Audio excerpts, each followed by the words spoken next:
Happy Sunday, happy Sunday, happy Sunday, XO family. Come on in. This is your host, Christal XO, and I hope you guys have enjoyed an amazing weekend. As you know, we don't usually do conversations on Sunday, but after Friday's finale of the Never Ever Mets and realizing the show is coming back, so it obviously was a hit. And there was just a few more conversations that we wanted to have about the show. So my co-host Scorpio Moe and I, let me get the man in the building. Scorpio Moe. What is happening? What's up, everybody? Happy Sunday. Happy Sunday. Yes, Sunday. It is Sunday. Have you had a good Sunday so far? It's just getting started. Oh, okay. Okay. Well, I had a very interesting weekend. I actually just got back from the movies. I went to the movies with my daughter. I went to see Inside Out. I thought you were gonna say Bad Boys. I saw Bad Boys already. Okay. Inside Out, what is that? It is a movie about emotions. Hi, Michael Chaney. Oh Lord. It's a Disney movie about emotions, but it was a really good movie. And I think adults need to go see movies like that. Sometimes you need to go see it to figure out your emotions. It was a really good movie. Pixar and Disney connected on that because I actually sent one of my reporters from Rolling Out, and it was a cool thing. And then you guys, I went to see Zuri this morning. It was 100 degrees. Woo. And Zuri basically showed me her behind. She did not want to do anything today. And look, guys, Sugar Pie is enchanted. Say hi. Look, guys, see, she has. Let me tell you something. If that dog can punch you in the face, he would. She would not. Oh my goodness. How did you? What? Is it a Halloween party or something? No. You know what? Gun Boss just texted me that he forgot to feed Jaquaris. Jesus. Oh Lord. This fish. We are starting already. I know. How many animals do you guys have? She would not punch me in the face. Y'all don't think she looks cute? Put an XO in the chat if y'all think Sugar Pie looks cute. Sugar Pie is, first of all, we walked down the street after we left Jazzy Paws. If you want to enchant your dog, you can go. If you live in Atlanta, you want to enchant your dog, make sure that you go to Jazzy Paws on North Highland. Andrea is the best, and she has enchanted Sugar Pie. And see, thank you, Big Boots in the six pack. Big boobs. Okay, Big Boots in the six pack. I was like, is it Big Boobs in the six pack? Oh, you just confused that out of me. Oh. I know the fish. No, you guys. So I went to the movies and I told Patricia for the X. I told Adrian to feed Jaquaris. He did not. Poor Jaquaris. Here we go. All right. Bless his heart. Okay, he's going up to get. Okay, bless his heart. Adrian. Tammy, y'all don't like it? Y'all don't like sugar? Well, Sugar Pie is styling. So we walked down the street, and when I tell you, I think little kids thought she was a toy. Very much so, I believe. Yeah. Get off the Gun Boss. But I did. But you said you were going to do it, so I thought that you did it. I understand he's not your responsibility, but did you say you were going to do it? You said you were going to do it, and then you didn't. And now look at him. Now he's. Oh Lord. How many animals do you guys have at this point? 4 dogs, a horse, and a fish. Gotcha. 4 dogs, a horse, and a fish. And yeah. But anyway, I'm not listening to you, Gun Boss. So anyway, that Zuri did not feel like being bothered today, so we just walked around the pasture. She was not nice today at all. Too damn hot. It was too hot. It's too hot. It's hot, 100 degrees in Atlanta. But man, and you guys, this aquarium needs to be clean. And it's only been a week. I've only had him a week. You got to get another aquarium. You got to get another kind of aquarium. You think I got to get a bigger one? Yeah, you got to get a. That's kind of like that's not the. You got to get another. But I mean, and give it company. Get a what? Company. Another fish. No, but he's going to kill it because they don't like other fish. Oh, you got one of them. Yeah, I got a beta. He's a beta. He doesn't like other fish. Gotcha. Okay. Yeah. There's a lot going on in his What's up? Where anybody from, man? Let's do a roll call. I'm sorry. Yeah. So let's get into let's do a roll call. You guys know today we have very special guests joining us, very special couple joining us shortly from Never Ever Met. Yeah, I guess Hey You 7 Her 3. I guess I am supposed to clean it once a week. It looks like I'm gonna have to clean it. Looks like it's time to clean it because it looks crazy. Okay, Pittsburgh. I used to live out there for a couple years. Okay, I see. Now, first of all, Mo Better 711, we need to see you. You guys know we're planning a speed dating event, the Love Connection XO. That's right. Coming to Atlanta first, and then we're going to take it on the road. We're going to be Decatur too. Anybody in the Atlanta area, we need to see you guys. Exactly. I see some. Listen, man. On July 13th. Even if you don't participate, come through anyway. Come through. Yeah. You don't have to be ready. You may not be ready to get into the conversation, the speed dating. You may be in a relationship, but if you just want to come and hang out, make sure that you do that. It's going to be good. It's going to be a party vibe, daytime party vibe going into the evening. So come on out, yo. Yeah, it's going to be R&B vibes. But we get ready to get into a conversation. I first, before we get into this conversation with our guest for today, I want to give another shout out to Greg that joined us on Friday, because that conversation to me was one of the best that we've had this season. Yes. Because I really appreciated his candor and his openness to us. And just, he was a very polite young man. And I really appreciate his honesty and him being willing to have the conversation. I hope if you haven't seen that conversation, please make sure you go watch that in the archive. But shouts out to Greg. I really, really enjoyed him. I really hope that he, that good energy comes to him. We want to send him love. Yeah. Good energy, good guy, man. Greg is cool. He needs to put a shirt on some of the pictures on Instagram. But we're okay with it. We have no problem. No, the ladies, I'm sure the ladies love it. We just start following each other. It's making me, I'm like, I wanted to block you so early, Greg. But you know what is so funny that men say that, but yet women are half naked on. I can't look at Instagram without, people turned around, butts in the air, and y'all. So if that's the way y'all feel. No, but this is like, we haven't met those people, so I see it. But when it's man to man, I see a man, it's like, who that? Who lazy? Who lazy? But I mean, you know how many women I've interviewed and I have to look at their page and they're half naked on their page. It's not the same thing, Christal. It is the same thing. I mean, they actually have a shirt on. If their shirt was off, it's not the same. But what's good for the goose, be good for the ganders. No, but Greg is a cool dude. Shout out to him, man. I know he's doing this modeling thing, acting thing. So kudos to him, man. Yeah, and he actually was just really a good dude. So there's other people on the show some other situations that we want to talk to. So today, you guys know we are welcoming Aaron H, who we've had before. He came in at the tail end of one of the conversations, and we had a good time with him. But now, since the show has ended, we wanted to have Aaron and Dymond back. So I see that Aaron is back here, so we're going to go ahead and bring Aaron H in. Aaron. Hey. Yo. How are you? We're good. What's going on? Thank you. Try to make it do what it do. I see you. Now, are you in the car, Aaron? Yeah, I'm always on the go. And people always say, why you always in your car? But I'm always on the go. That's number one. Number two, where I stay at the reception is terrible. So we probably wouldn't be able to have this whole conversation without it cutting out. Okay. We don't want you to wreck or anything. I want you to be able to be stationary. So you're not driving. I'm good. I'm stationary, and it's right now my temperature outside says 104, so I'm in the nice air conditioned car. So And I'm good. where you Man, at?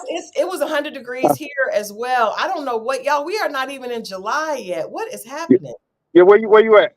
We're in Atlanta. Okay, I'm California. Oh Okay, wow. Well, that is see, what okay. part of California are you in? I'm in Antelope Valley. I'm in what they call the high desert. Oh, okay. Well, okay, Yeah, okay. I'm about an hour from LA. Gotcha. Wow. Now, do you live out there now, Aaron? Yes, yes. I'm from Detroit, Michigan, though. I lived in Detroit for 45 years, so I What got up, though? Nan here. So, Yeah, what's what up? up, though? What up, though? How does that feel like? Because that's such a huge cultural difference, man. I'm actually surprised that you still rocking your Detroit swag in LA because California is so different, It so is. different. So It how is. has it been for you making that change? Well, I love Detroit as the songs say. I had to find a new mission to an old groove, but um, it's different here. I love not seeing nothing against Detroit for my Detroit people that may be listening, but no potholes, no burned down houses, no snow, no people just walking around with guns all day, and it's for me it's better. It's Okay. better. Detroit is I love my hometown. That's where I'm from, but it's not. They rock guns there like most people rock cell phones. So it's not the easiest place to live. You gotta know how to navigate Detroit. You don't That's one of the Coney hardest Island streets out of there. America. No Coney Island out there though either. Yeah, ain't no Coney Island, ain't no White Castle, ain't no Vernors, ain't no Fago. So yeah, I go to Detroit twice a year because all my family is in Detroit. My mother and father is still married in the same house that I was born in, 61 years. My room is still the same way it was when I was little. It's still Wow. there. I can go in my room and just be like I was when I was a kid. Oh Wow. Okay. wow. So what made you what prompted? I know a lot of people, I mean, I'm originally from Toledo.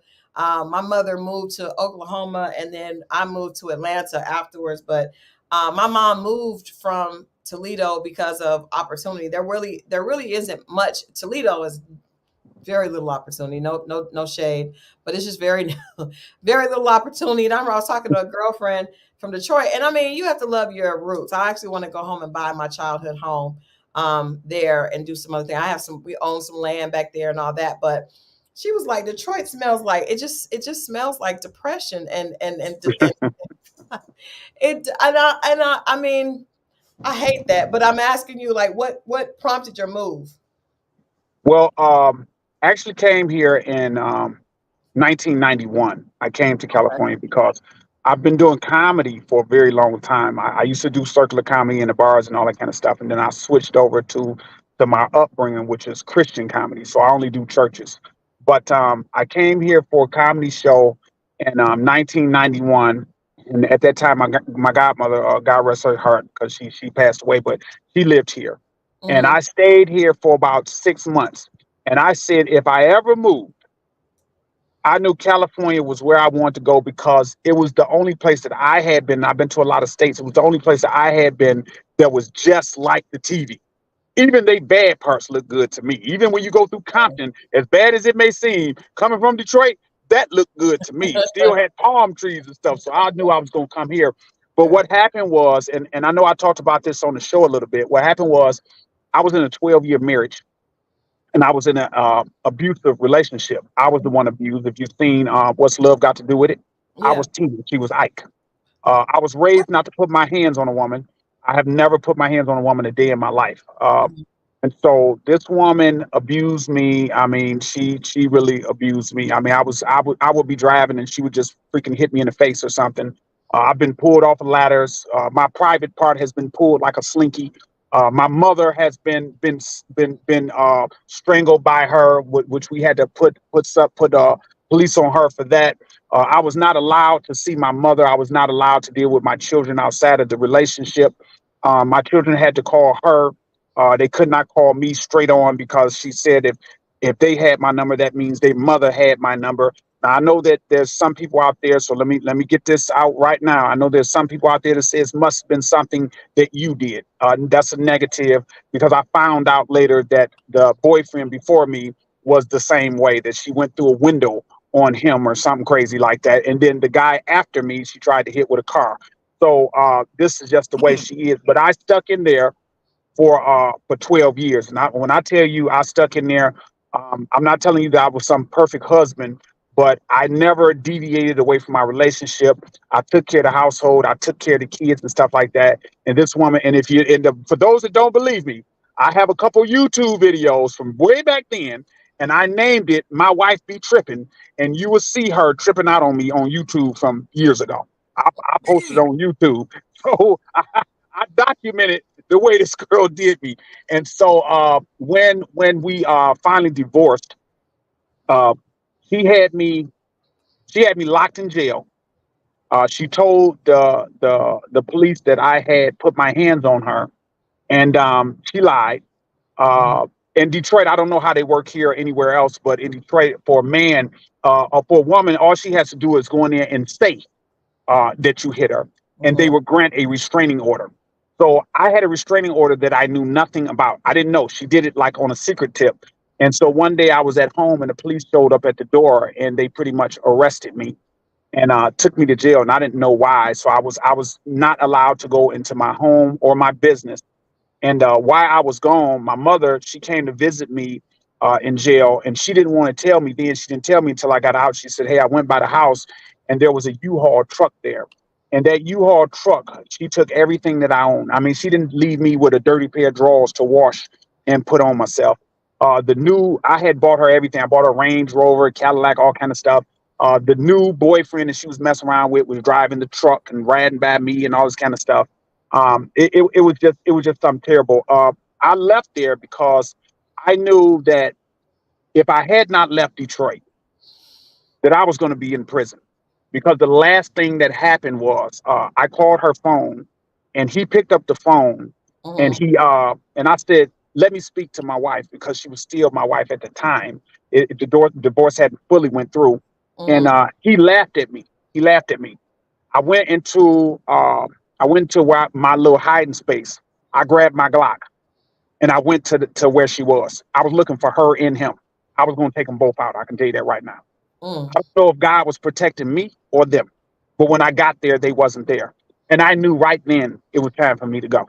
I had to go. I had to get out. So I had a Dodge Ram 1500, which I still got to this day. And I had a few clothes that I had in a trash bag because that was all I had left that I could gather that was just kind of left around the house.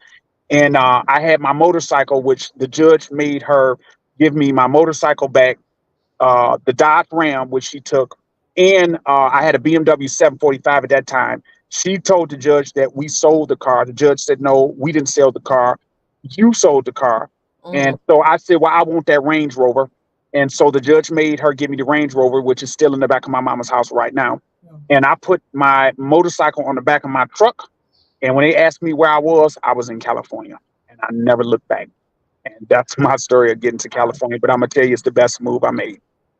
Wow. I want to say a couple things. I know we're getting ready to bring. I see Dymond just joined, so we want to bring Dymond in. First of all, I am sorry to hear that that you went through that. And I also want to say that I don't think we're used to hearing men acknowledge that they've gone through abuse, but that does happen. Actually, Mo knows this. I have a good friend, very good, well, like a godson of mine who committed suicide this past weekend. And he was in a very abusive relationship. I'll just say that. So it does happen. And so I want to say I'm sorry to hear that. And I don't think that it's about what you did, but I do think when we're in situations, there's usually our energy. A lot of times we have to figure out what it was about us at that time that allowed us to stay in a situation like that, whether it's a man or a woman. But without further ado, I want to bring Dymond in because we have both of you guys joining us today. Hi, Dymond. Hi, I'm so sorry. Oh, you're fine. Welcome to the show. Thank you for joining us. This is our first time seeing you. My name is Christal, and this is Scorpio Moe. Hello, how are you guys doing? Thank you for having me. Great. Happy Sunday. Same to you. We're happy to have both of you guys here. So we were just asking Aaron, how did he get to LA? And that he shared, a life story with us. Are you originally from California, Dymond? No, I'm not originally from California. I'm not even in California right now. I'm in Florida. Um, can you hear me? Yeah, we gave you. Mhm. Okay, like it's froze. Okay. So yes, I'm in Florida right now. Where you originally from? I'm originally from Miami. Miami. Okay. You there? He's Yes, I froze. You there, Diamond? yes, I'm Yeah, here. All I'm right. here. It looks like our hostess froze. Right. That's what I was looking Okay. at. Right. Okay, I see it there. She might click off and click back in. Okay, cool. So let me ask you first, Diamond. How did you get involved with the show first? How were you contacted about the show? Aaron did that. He was like, this is how it was. Before the pandemic, it was 2019. This Okay. came about, and he was like, "Oh, babe, this is us," and I'm like, "Okay, whatever," And so the pandemic happened, so it was shut down. We didn't hear anything about it, but then it came back when he looked at the, I guess a newspaper or article or something, Right. and it was. He said, this is it again." So I'm like, "What?" And he was like, "The show, remember?" And I'm like, "Okay." So he said, "I'm gonna put in for it." I said, "Whatever," because I didn't think we was gonna get chosen. Right. So then the week after, he said, "Hey, send me a picture." I'm like, "What for?" "Just send me a picture." So I sent over anything. Right. And the next week, he said, "We got chosen." I'm like, "What? Are you serious?" So how long have you guys been talking before you heard about the show, or Aaron told you about the show? How long you guys been in contact from the time? Aaron and I was I'm gonna say social media friends since 2017. Okay. Yeah.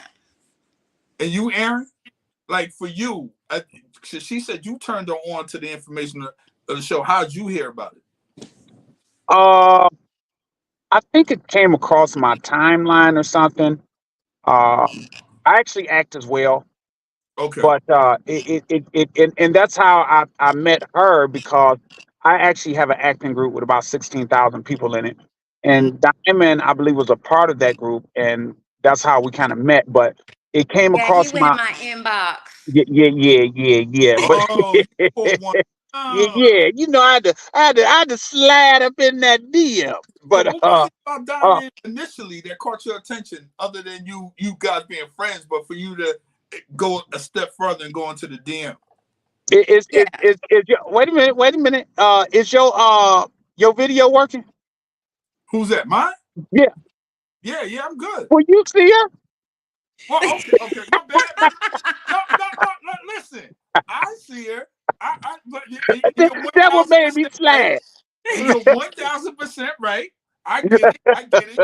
But sometimes we look, but we don't necessarily. It was that extra thing, because, like you said, you guys have been cool on there. What was the extra step other than, okay, she's attractive, and I mean, obviously, I'm assuming you were single at the time, right? Yeah. Okay, cool. So, were you ready for something, or? No, he was not. No, no, Nope. no. I was doing the flirtatious thing and He flirting, was and doing his thing. He sure was. yeah. And she wasn't exactly going for it, that, Sure and was that's what not. that's what made us stay friends for about I think about a year, Got you. So I'm because assuming we you we, were we single. both were going through something at that time. Both. Right. Okay. So were you single at the time, Diamond? Yes. I Okay. was I was dating off and on, but it wasn't nothing serious. But 10 years I was single. 10 years. So he was in California at the time, and you were in Miami. I mean, in Miami, correct? No, I was in Orlando then, Winter Springs. Okay. Cool. You were back in Orlando. Okay. Mm-hmm. She's sending me another link, Christal. I She guess. she just yeah they just told me that they're gonna send another link.